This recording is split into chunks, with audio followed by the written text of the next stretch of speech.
Aloha, beautiful beings. This is Raven. Are you ready to awaken the multidimensional being that you are? Come, expand yourself with human and beyond.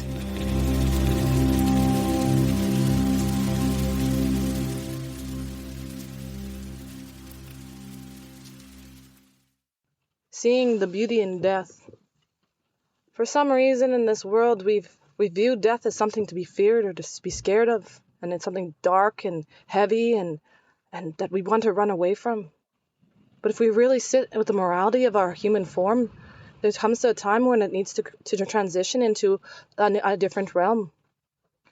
I think that I'm blessed right now to witness the beauty of death. I see it for what it is. It's something to sit and it's sacred. It's a sacred passage as the person crosses and transitions into a new light, a new form of their being, as their soul transforms into a new body form. And to view death in this way, it allows you to take away the fear that carries within humanity about trying to run away or be scared of it. And you see the sacredness of what it is. It's a beautiful birth of a new beginning of the soul. And of course, tears will be shed and the heart would be broken as that person in that physical form is no longer in front of us for us to hear them speak or to give a hug or be part of our physical reality family on this earth. But don't kid yourself. They are now free to be beside you every day as they are not caged to a body form. They're free to roam and be free in spirit world. And they are forever by your side. And if you listen carefully enough, you'll be able to hear their little messages they leave for you on a day-to-day basis, no matter where you are. Or a gentle touch on the arm as their spirit lets you know that they're there. Or a coin left in a place that you never thought it would be. Or they come back in an animal form for you to know that you're not alone. And now they are set free from any pain or suffering that their body form had been carrying. So why do we want to stop and prevent this from their rebirth? Why do we look at dying as we need to save someone when it's really an opportunity for their soul to have a rebirth? And their heart will be cleared for whatever thing was heavy. And they'll be in this beautiful, spacious consciousness of unconditional divine light and love. So why would we want to take that from them? Because we want them in front of us? I know, I get it. We want them to be forever by our side, but that's not the reality of our lives in this form. Because nothing really is ours, it's always borrowed and gifted back to the earth to be recycled. So as the body form gets recycled and repurposed and renewed and restored through the soil of the earth, their spirit flies free in the heavens. And it stops in a transition zone to recalibrate their life journey and to set forth on reconciling and seeing what needs to be learned for the next soul birth. So when you view death in this way, it brings such a sacredness to be heard. And it helps move through the process of grief, as that is our human part, and that's the beautiful part of being human, is that we care so deeply. And allow yourself to be gentle with your grieving, but having the awareness of this expanded consciousness, this mindset, this hindsight, I should say, this divine intervention that has occurred as a human as we transition into our new form. It allows more of a peace of settling in your own body form that they are now forever with you everywhere you go. And you seem to smile and almost settle because you're almost looking for the signs to let them know that they're beside you. As if you ask specifically, they will let you know that they are there. And there's beautiful beings gifted with gifts on this earth plane that are able to help with the transition of the connection if you're ever needing to hear from them, if they're trying to send a message to come through to you. As we are never alone in this world. Even when we feel that we are, we're not. We are divinely protected even through hard, dark times. It's hard to believe, but we are. They have their hand on our back while we're crying in grief or raging in a eruption of disbelief. They are always there comforting us. And there's this peace and contentment of settling, knowing this aspect and actually feeling it. There's one thing saying the words, but feeling the beauty of death is something to embrace and start removing any stigmatization that it should be feared or there's something wrong with it. That's the reality of our path. And not to be harsh about it. There's a sacredness to it that needs to be honored. If you're in the space where you're gifted the opportunity as someone transitions over, it is a sacred passage to carry. As you're assisting the soul to move transition into the next phase of their soul journey. And letting them know that it's okay to let go, that you'll be okay, is something that we need to embrace and let people know. We do not carry the laws of their life journey in our hands, so we need to surrender any processing that we have control. Their soul already have made the contract. No one needs saving. If their soul is meant to be and move through that time, they will. But if not, then you need to allow that spirit, that form, you need to let them know that it's okay to go. Why would you want them to fight, kicking and screaming when their body form has an opportunity to transition? And I know it's hard because when you love someone, I think that's the hardest lessons. I've had so many lessons of this in my life. If you truly love something, you need to let it go. If you see a better path for them. I've done this many a times, and I knew it was time. You just sense it, you feel it at the core, but it's one thing knowing it, but actually doing it and owning it and admitting it to yourself that they need to go. You need to let go of them. It's usually our inner child that just wants them to cling on and hang on to them forever. I understand. I have to go through that process. I'm human as well. But when you expand out to the sacredness of the passage of their soul, it allows you to view it in a place of sacredness and divine rather than it being such a death sentence. We put such a harsh label on death. It happens every day in many forms. It's gifting a rebirth at levels that we can never ever forsake or foresee. And it removes any idea that we have control of anything, or if anything needs saving, you just let it be. So now I surrendered. It will be what it will be. I don't put a outcome on it because it's not. I don't have control over that, nor would I want to. Who am I to dictate the cycles of life and death? It's not mine to contain. It's not mine to control. It's the soul's journey. It's their own personalized, sacred journey that they signed up before they come in this world. So honoring the cycles of life is essential as we evolve into this new world. It changes your viewpoint on how you look at the world. And it removes a lot of unnecessary pain, I believe, in the grieving process because there's some almost like an inner peace and contentment, a serenity that their form is now free from the pain that carried. And their heart is now cleared with unconditional love. And that they're not, they can fly free wherever they want to go. And most importantly, they have the opportunity of a rebirth, especially if they've had a painful life. So who am I to stop that? I get goosebumps just as I said that.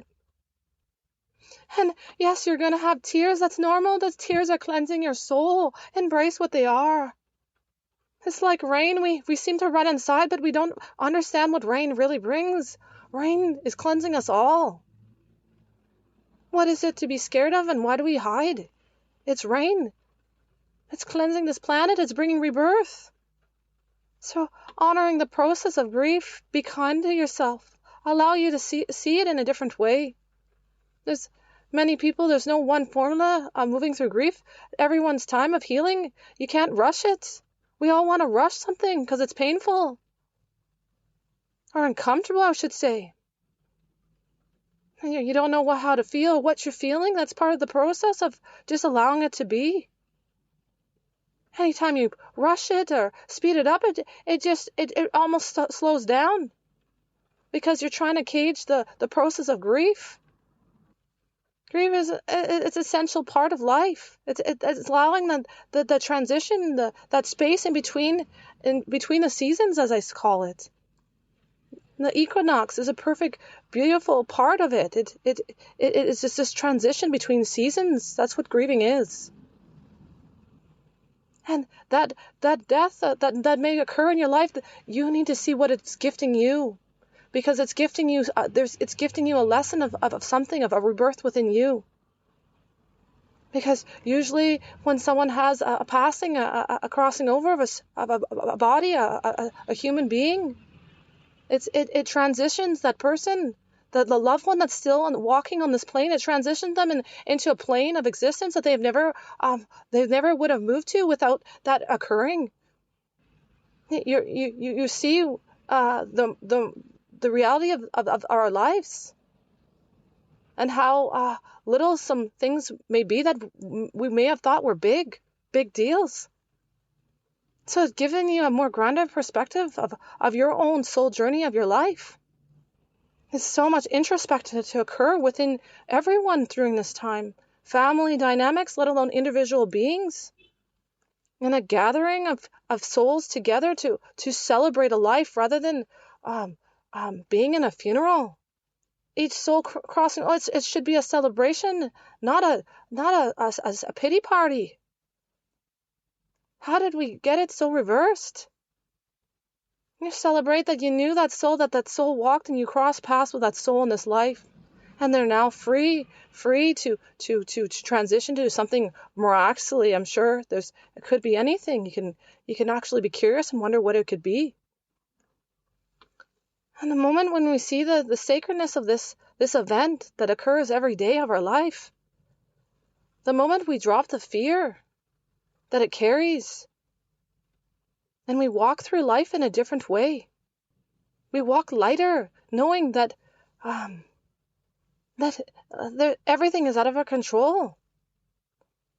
The only choice that we really do carry is how we view every situation. As there's dualities of viewpoints. So if you've had someone that's crossed over, hopefully this inspires you to look at it in a more sacred way, and hopefully this will help move you through your grieving process in a more gentler way. And don't get locked into the laws and steps on how it was occur. I think if we do that, we're setting ourselves up to a finish line that we may not ever hit because we're waiting for the next stage to occur. Allow it to happen organically in the stages that feels right for you and the time. You can't rush healing.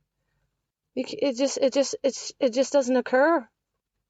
And if you're numb because you're not able to fully sit with what occurred. That shock is occurring for a reason, to protect your body form until you're ready to unravel it and slowly, in a way that you can process it at a physical level. So be kind to yourself if you're in a state of shock. If the shock is protecting your physical form, let alone your mental state.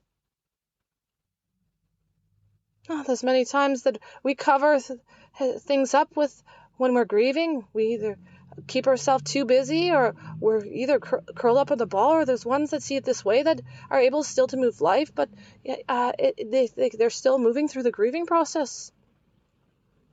There's different ways, and there's no right or wrong for anyone. You'll titrate through the time in your own speed and your own way.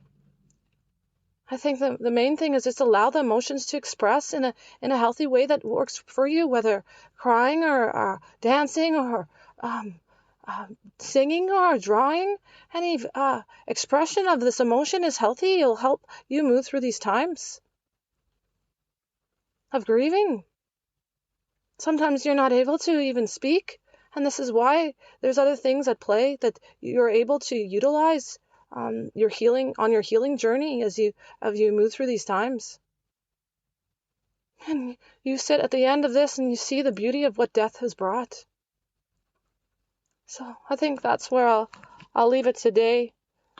It's just been a topic that's been circling on, especially in the last couple of years of this world. It's been imprinted of fear of dying over and over again, and it's caused such a illusion of fear bred on the people of this world, and it's caged them in fear, and that it needs to go. Fear needs to just be loved, honestly. The moment you start loving your fear, the moment it transmutes into the light. So sitting with your own morality today after this podcast will be something that you sit with. I usually like sitting on the earth and just with a cup of tea and just sit there and just allow the brain just to decompress and just be. And there's so much insights on just allowing the body form just to be still. In nature, there's so much wisdom that it brings you. And it gives me a moment of peace. And it also reminds me that we are never separate from anything. And also the importance to be by something that actually anchors you in your being. So the main word that gets downloaded: be kind to yourself as you move through these times. There's going to be a lot of shifting and transitioning occurring at a very light speed right now. And the last thing I'm getting on this is to honor the souls that have been crossed over in transition. That is what a beautiful ceremony can be, with a candle and putting blessings on the ones to cross over, and that their hearts will be cleared and that they'll be in inner peace. So there's always something you can offer ones that have transitioned over. Don't kid yourself to believe that you're powerless, as your voices will be heard louder than you can ever imagine through prayer and ceremony and blessings. And it's been proven many, many, many times, the power of blessings. If you need your logical mind to grasp on how powerful it can be. It's this invisible force of faith that this world still hasn't figured out the formula of how it could be. And because it's just nothing but sacred. It's not meant to be figured out. It's meant to believe. So, mahalo and blessings. Thank you for tuning in with me today with Human and Beyond. If you feel like anyone needs to hear this message for today, please share it out or subscribe today. If you are called or curious about exploring your gifts beyond the five senses, or if you need support moving through the wounds of this human existence, please feel free to connect with me today at thecalloftheraven.ca.